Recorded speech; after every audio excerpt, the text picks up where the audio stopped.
Ukraine's drone army keeps working hard in taking out Russian tanks, with Russia continuing to suffer unsustainable losses.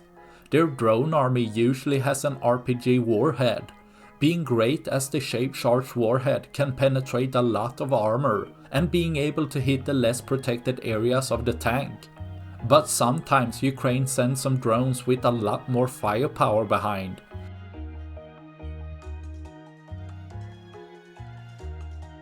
Seen with this Russian tank getting hit by a drone, causing a large explosion to occur on the front side of the chassis, resulting in the ammunition inside to detonate as well.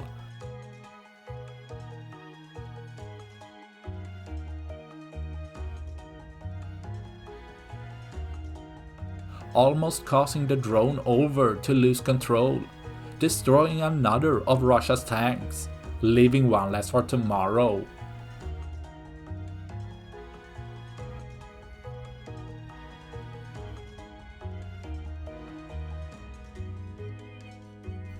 That's all I had for this video. Please like and subscribe for more. Thanks for watching. Bye.